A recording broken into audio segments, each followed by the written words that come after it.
Hello friends.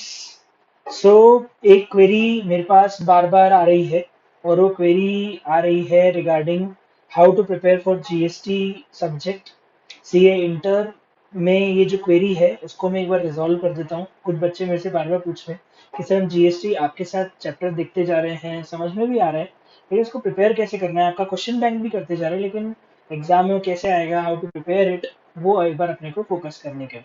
तो उसको मैं टैकल कर लेता हूँ। सबसे पहले मैं आपको एक चीज़ बता दूं कि जीएसटी का जो पेपर है वो एग्जाम में बहुत ही इजी आता है। It is not at all difficult, लेकिन फिर भी क्वेश्चंस अच्छे आते हैं। तो कहाँ से क्या क्या पढ़ना है, क्या क्या पे फोकस रखना है, वो मैं एक बार इसमें पॉइंट को कंसिडर कर लेता हूँ। देखिएगा सब लोग, सबसे पहले हम एक काम करते हैं, हम एक क्वेश्चन पेपर डाउनलोड करते हैं। डाउनलोड किया हुआ है मैंने, उस क्वेश्चन पेपर को देखते हैं।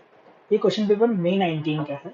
ऐसे ही नवंबर 19 और मई 18, नवंबर 18 सबके पेपर्स आपको आईसीआई की वेबसाइट पे मिल जाएंगे। पर एक बार हम चलते हैं और एक बार हम एक क्वेश्चन पेपर देखते हैं।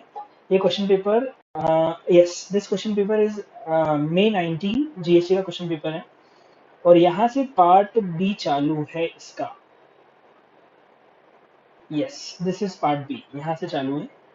Okay, IPCE new syllabus paper for indirect taxes part B, ठीक है।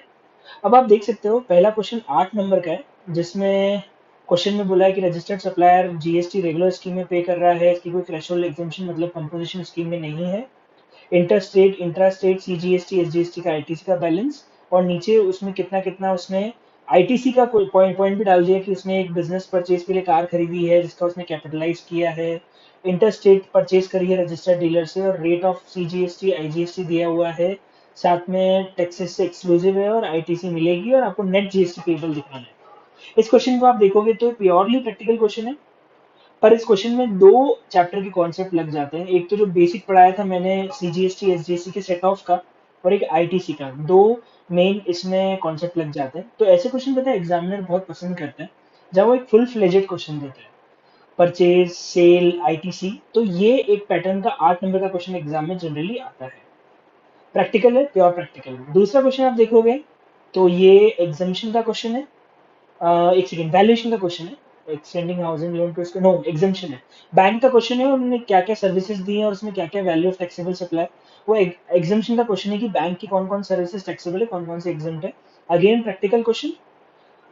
अब देखोगे तो next question case study base है, जहाँ प्रैक्टिकल तो है लेकिन केस स्टडी है कि एक वेलफेयर एसोसिएशन है जो कि मेंबर से कंट्रीब्यूशन ले रही है। अगेन एग्जामिशन का क्वेश्चन है 4 नंबर का, पर ये केस स्टडी बेस है। नेक्स्ट क्वेश्चन अगला है सप्लाई, टाइम ऑफ सप्लाई का, time of issue of invoice का, बेसिकली टॉस का क्वेश्चन है, और again case study based question है। आप देखोगे तो प्रैक्टिकल और केस स्टडी बेस्ड क्वेश्चन में मैंने क्वेश्चन बैंक में भर रखे हैं। इतने क्वेश्चन इसकी कोई हद नहीं है, क्योंकि आप देख सकते हो एग्जाम में मेजरली प्रैक्टिकल और केस स्टडी बेस्ड क्वेश्चन ही आ रहे हैं। अगला क्वेश्चन है पेमेंट ऑफ टैक्स का सब चैप्टर अभी आपका होना बाकी है, और इस क्वेश्चन के अंदर भी again case study based question है। नेक्स्ट क्वेश्चन है रजिस्ट्रेशन को लेके कि क्या रजिस्ट्रेशन लेना पड़ेगा या नहीं लेना पड़ेगा। ये चैप्टर भी अभी बाकी है, registration. Again case study based question है। एक क्वेश्चन का ए पार्ट प्योरली थियरी है कि कौन कौन से पर्सन कंपोजिशन स्कीम ले सकते हैं, और इसका जो बी पार्ट है और सी पार्ट है ये भी प्योरली थियरी क्वेश्चन है। क्रेडिट नोट डेबिट नोट कब इशू करते हैं, और कैजुअल टैक्सेबल पर्सन कौन होता है, कैजुअल टैक्सेबल पर्सन कंपोजिशन ले सकता है क्या, और ऐसे छोटे छोटे क्वेश्चन में दिए हुए हैं। तो आप देख सकते हो मेजर पोर्शन प्रैक्टिकल और केस स्टडी बेस्ड क्वेश्चन का है, और आई थिंक एक क्वेश्चन थ्योरी बेस्ड आ सकता है 5 to 10 मार्क्स का, लेकिन बाकी जो क्वेश्चन है 4 4 मार्क्स के, रेटेड मार्क्स के, 2 2 मार्क्स के, उनमें प्रैक्टिकल बेस्ड आना ज्यादा लग रहा है। अब आप बोलोगे कि सर आपने तो क्वेश्चन बैंक में थियरी क्वेश्चन बहुत सारे डाले हैं, तो वो पढ़ने के नहीं पढ़ने। देखो प्रैक्टिकल क्वेश्चन में भी नोट्स टू अकाउंट्स में तो आपको थियरी पे जाना ही पड़ेगा। एक चीज रखना, हम प्रैक्टिकल में भी जाएंगे तो प्रैक्टिकल में भी आपको नोट्स टू अकाउंट्स बनाने के लिए थ्योरी आनी चाहिए। तो जो मैं आपको प्रोविजन लिखवा रहा हूँ वो आपको अच्छे से आना चाहिए, इसलिए मैंने थ्योरी क्वेश्चन साथ में उसमें डाले हैं। आ रही है बात समझ में। अब अगला सवाल आता है, सर ये तो समझ में आ गया कि सर हमारा paper more practical and case study based है, लेस थियरी बेस्ड है, लेकिन हर क्वेश्चन में नोट लिखना पड़ता है, इसलिए हमें थियरी आनी चाहिए, प्रोविजन आना चाहिए। चाहे इनकम टैक्स हो चाहे इनडायरेक्ट टैक्स हो, जब भी कोई प्रैक्टिकल क्वेश्चन आए तो नीचे नोट्स टू अकाउंट्स तो आपको बना के लिख के आने ही पड़ेंगे, नोट्स लिख के आने पड़ेंगे, ठीक है। सॉरी, नोट्स टू अकाउंट्स के नोट्स लिख के आने पड़ेंगे, ठीक। अगला सवाल आता है, सर मॉड्यूल से पढ़ें कि आपकी कॉपी से पढ़ें। देखो मैं आपको बोलूंगा कि कॉपी तो एक समरी नोट्स की तरह है, जो कि आपको एग्जाम के एक दिन पहले बहुत काम आने वाली है। जितने भी बच्चों से मैंने आज तक बात की, सब लोग बोलते हैं कि सर कॉपी आपने जो बनवाई है उसका हमको एग्जाम टाइम में बहुत बेनिफिट मिलता है, क्योंकि सारी चीजें कवर हो जाती है और हम एग्जाम के पहले 2 या 3 या 4 घंटे बैठ के पूरी कॉपी रिवाइज कर लेते हैं। What you can do is, आप जो भी क्वेश्चन बैंक में क्वेश्चंस कर रहे हो उसमें मार्किंग कर लो कि कौन कौन से क्वेश्चंस में सारी चीजें कवर हो जाती है, ताकि उनको आखिरी दिन विथ कॉपी कर सको। एक और सवाल, सर क्या आईसीआई का मॉड्यूल रेफर करना है? मैं आपको बोलूंगा कि कम से कम एक बार मॉड्यूल आप पढ़ो। लेकिन मॉड्यूल में मैं आपको एक चीज बताता हूँ, अगर आप मॉड्यूल देखोगे ना आईसीआई का, जैसे मॉड्यूल रिटर्न चैप्टर का है, तो यू विल फाइंड आउट कि हर मॉड्यूल की स्टार्टिंग में you will find out a lot of definitions, वो आपको बिल्कुल भी नहीं पढ़नी है।